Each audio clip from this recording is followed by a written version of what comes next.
Una, hindi ko sinaktan si Manong, binasa ko lang siya. Nagpaalam ako sa kanya, kuya, babasahin kita, sabi niya. Hindi pwede kasi may meeting siya, binasa ko pa rin, piyeste.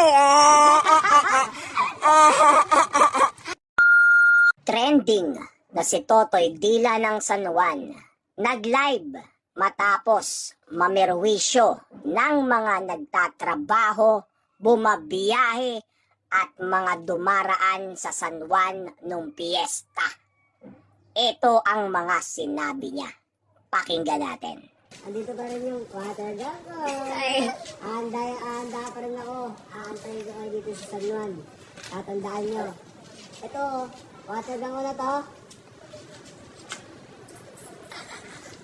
Makikita na walang pagsisisi at tila ng aasar pa si Totoy Dila.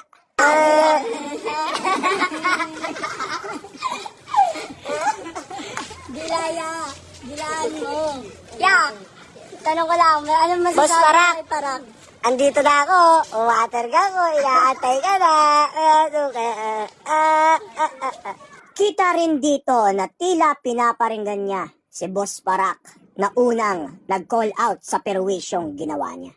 May kailangan silang gawin sa araw na yun, tapos babasahin mo, dinaabala sila. Na ikaw kasi, kayo kasi, wala kayong ginagawa. Kayo kasi, lamang sa inyo, marami sa inyo, may walang trabaho, na wala na kayong pake kung makakaabala kayo ng tao. Ang gusto nyo lang is mapasaya yung mga kanya-kanyang sarili nyo. Ito, mga tambay lang daw yung nandito. Tambay, kami nga mga tambay pinagkakapera mo.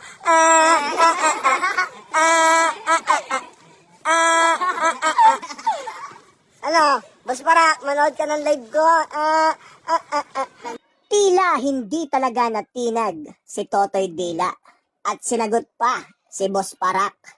At ito naman ang sabi ni Totoy Dila sa kanyang mga basher.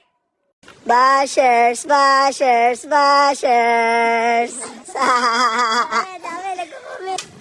Bobo ka, proud ka pa? Bobo ka daw, proud ka daw, bobo. Kayo ang bobo, huwag kayo dadaan dito sa June 24. Babasahin ko kayo. Imbis nga na humingi ng paumanhin, ay nagbanta pa si Totoy Dila na babasain niya daw kung sinong makikita niya sa muling piyesta ng San Juan sa June 24. Wala, di kayo ubra sa akin. Boy Dila lang. Boy D!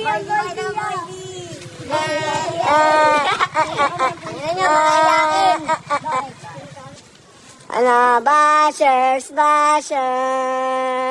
Adik ka daw? Adik, paano mo pagkakama ng adik na itsurang ganyan? Namamaril lang ng water gun. Paano mag-comment ka na mag-comment? Mabisit kayo na mabisit. Ninyo. Una, hindi ko sinaktan si Manong, binasa ko lang siya. Nagpaalam ako sa kanya, kuya, babasahin kita, sabi niya. Hindi pwede kasi may meeting siya, binasa ko pa rin, piyeste. Sa'yo na mismo nang galing, Totoy Dila, na meron siyang trabaho. Pero binasa mo pa rin. Napakalaki mong gag. Bashers, bashers, bashers. Hindi na bago sa social media ang mga ganitong tao. Dahil sabi nga nila, good or bad publicity is always publicity.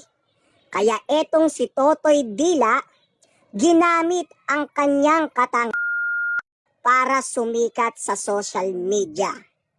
Paano ba sumikat sa social media? Kailangan mainis sa'yo ang sandamakmak na tao. Kaya habang naiinis tayo, sumisikat siya ng sumisikat. Pero isa lang ang request ko mga netizens. Huwag na nating palagpasin ang isang to. Bago pa sumikat ang katangahan nito, tanggalin na natin to sa Facebook world. Bashers, bashers, bashers.